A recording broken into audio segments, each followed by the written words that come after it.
How's it going, everybody? Dietz here.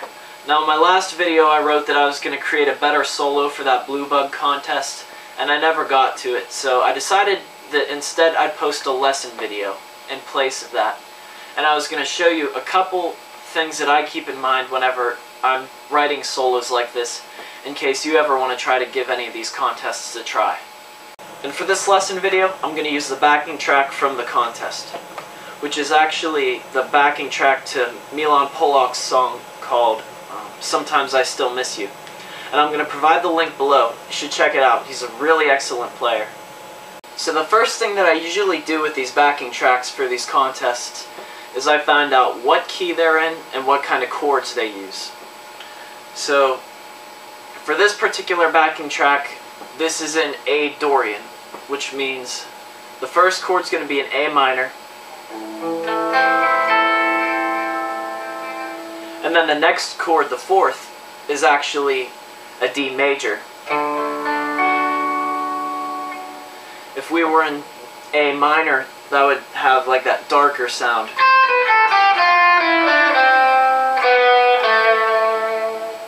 But Dorian has like this, I don't know, lighter note.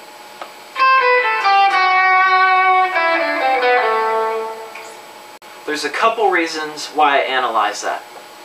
One is to know which key you're in, to know what kind of scales you might want to use. For example, the regular Dorian mode.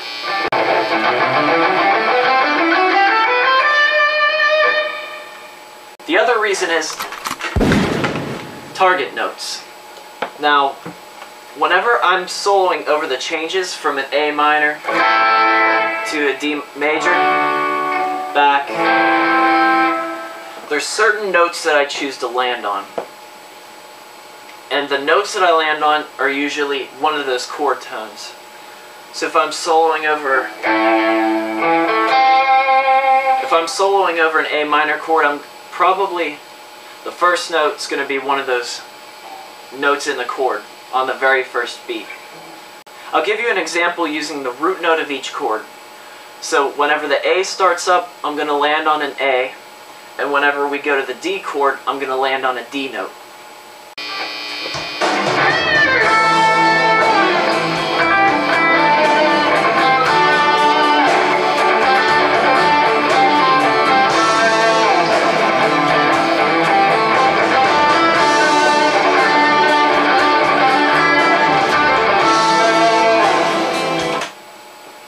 And so there you heard that it fit. And I'll give you an example that doesn't fit as well.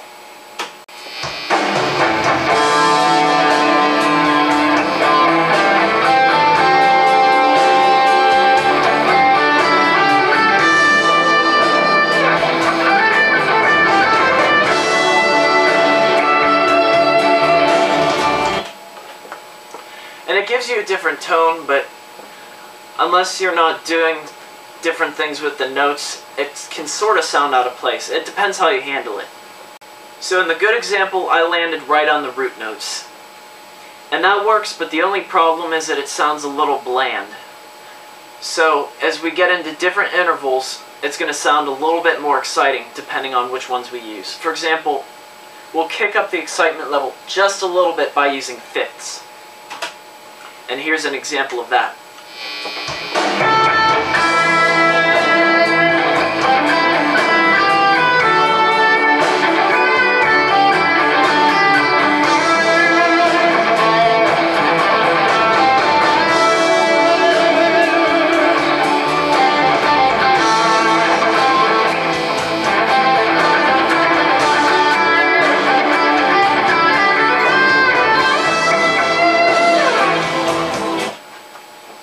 So you heard that it got a little bit more exciting. The root notes, just kind of plain. And if you want to get even more colorful, try landing on the thirds or the sevenths. So we have our A minor. Our third's going to be a C. Or our seventh is going to be a G.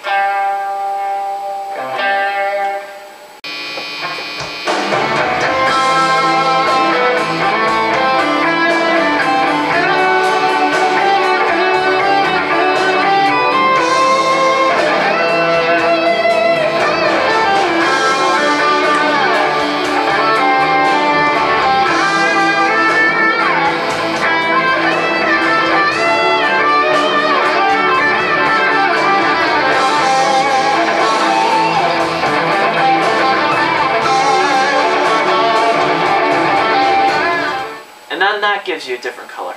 So just take these and experiment with them. If you don't know a lot of theory, if you don't know the intervals or the note names, don't worry about that. If you know the chord shape, that's good enough, I think. Because you at least know the notes that you can play around with. And then just experiment. That's all there is to it.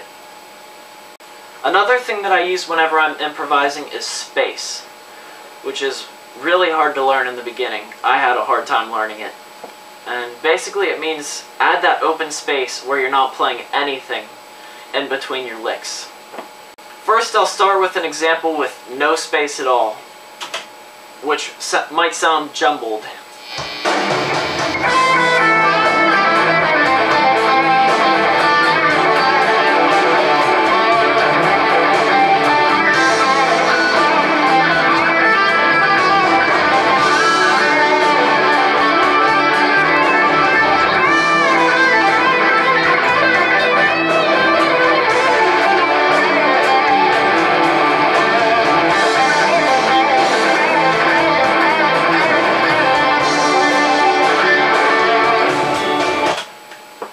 I mean, the licks are cool and everything, but you've got to take a breath.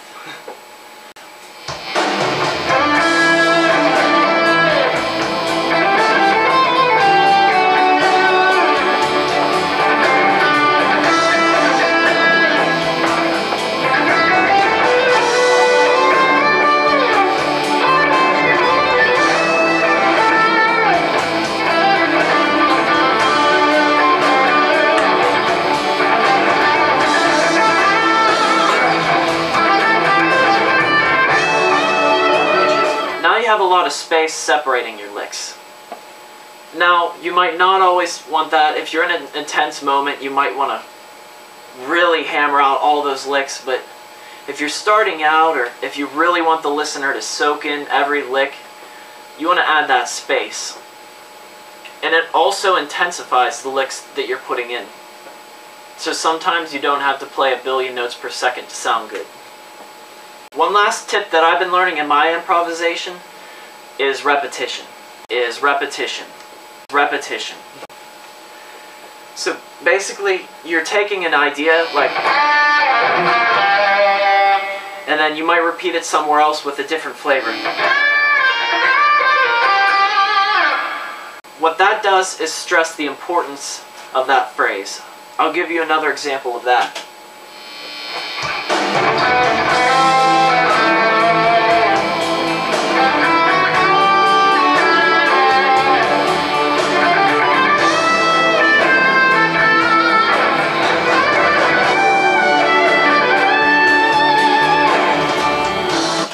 And you heard I played it 4 different times, but I kept playing it higher up, which was raising the intensity. I kept varying it just a little bit to keep the listener interested. And I also had that space so the listener knew what I was playing, and it wasn't all jumbled together. So those are my 3 basic tips. Now, mostly every guitarist knows them, but they're really crucial, and I just figured either I could remind you about them, or if you are a newer guitarist starting out, you want to improve your improv, I'm just hoping that this will help you out. And if you have any other questions about anything that I talked about in this video, feel free to message me or whatever, and I'll be happy to answer any of your questions. Thanks a lot, and I have more videos coming.